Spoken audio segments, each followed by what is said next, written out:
الذي علم بالقلم علم الإنسان ما لم يعلم. بسم اللہ الرحمن الرحیم. آج ہم شروع کر رہے ہیں عربک کلاس.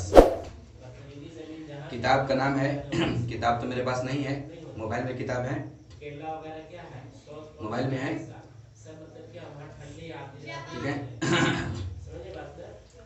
موبائل میں کتاب ہے. کتاب کا نام ہے دروس اللغة العربية لغير الناطقين بها. کتاب کا نام ہے دروس اللغة العربية لغير الناطقين بها, جلد اول, الدرس الاول. الدرس الاول پہلا سبق, پہلا لیسن, لیسن 1. انگلش میں بولیں گے تو لیسن 1 بولیں گے. تو بالکل شروع سے ہے, بیسک سے, بیسک سے. ہر کوئی اگر سنے شروع سے عربک سیکھ سکتا ہے, عربک سیکھ سکتا ہے. تھوڑا بہت تو بولنے کے لیے آ ہی جائے گا ایک آدھ مہینے میں, ایک مہینے کے اندر. سب سے پہلے جو ورڈ لکھا ہوا ہے, لفظ جو ہے ہادا, ہم بتا چکے سے پہلے. ہادا کیا مانا؟ یہ. ہادا کیا مانا؟ یہ یعنی یہ قریب کے لیے آتا ہے. قریب کے معنی یعنی کہ نزدیک کے لیے. قریب بولو تو نزدیک. جیسے انگلش میں ہم دس بول سکتے ہیں, دس. اگر کوئی چیز دور ہو تو ہم بولیں گے وہ, اس کے لیے بولیں گے انگلش میں دیٹ, اور عربک میں ذالکا. تو ابھی چھوڑ دو باقی چیزیں, ابھی جو یہاں پہ جو لکھا اس کو سمجھتے ہیں. ہاذا کے معنی یہ, ہاذا کے معنی یہ, نزدیک کے لیے, یہ اس میں اشارہ ہے بولتے ہیں. پہلے ہاذا بیتن, یہ گھر ہے, جس کے معنی ہم ایک بھی کر سکتے ہیں, ایک بھی کر سکتے ہیں. ہاذا بیتن, یہ گھر ہے. ہاذا بیتن, یہ گھر ہے. اس کی انگلش میں بولیں گے تو دس از اے ہاؤس.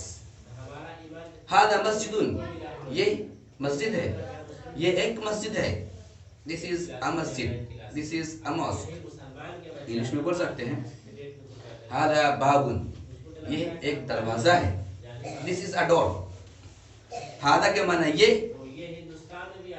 ہاذا کتابن, یہ ایک کتاب ہے. کتابن ایک کتاب, کتابن ایک کتاب. ہاذا کتابن, یہ ایک کتاب ہے. دس از اے بک. ہاذا قلم, ہاذا کے معنی, ہاذا کے معنی یہ. ہاذا قلم, یہ ایک قلم ہے. دس از اے پین. انگلش تو بتا دے رہے ہیں یوں ہی. اصل میں مجھے عربک سے اردو سیکھنا ہے, اصل میں مجھے عربک سے اردو سیکھنا ہے. انگلش تو ہم یوں ہی بتا دے رہے ہیں. ہاذا مفتاح, یہ ایک چابی ہے. چابی, چابی, چابی. کنجی, دس از اے کی. ہاذا مفتاح, یہ ایک چابی ہے. دس از اے کی.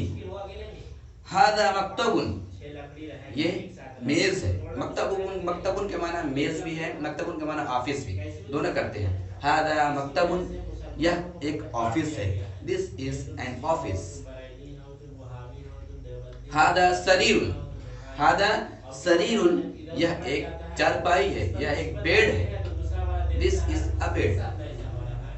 ہاذا کرسی, یہ ایک کرسی ہے.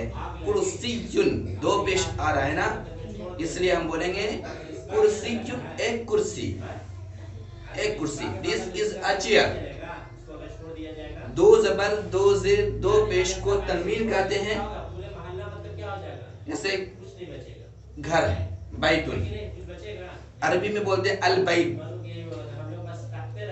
دیوار الجدار. اس میں آیا کتاب الکتاب, قلم القلم.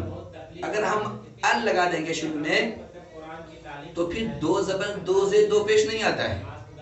یا تو پھر ال لگانے کے بعد ایک زبر آئے گا, یا پھر ایک پیش آئے گا, یا پھر ایک زیر آئے گا. ال لگا دیا تو پھر دو نہیں آ سکتا. الکتاب نہیں بول سکتے ہم, غلط ہو جائے گا. الکتاب, دو پیش لاسٹ سے دو پیش ہٹ جائے گا اور ایک ہی پیش آئے گا ال کی وجہ سے شروع میں. جیسے بولیں گے القلم, القلم نہیں بول سکتے. ہاذا القلم نہیں بول سکتے ہیں. ہاذا قلم, اگر ال لگا دیں گے ہم تو ایک پیش آئے گا, دو زبر کی جگہ پر ایک زبر آئے گا، دو زبر کی جگہ پر ایک زبر آئے گا. کیوں؟ شروع میں ال لگانے کی وجہ سے.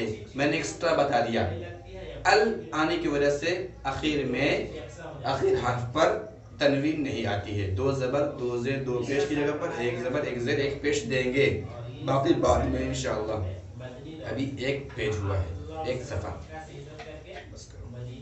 فاسألوا أهل الذكر إن كنتم لا تعلمون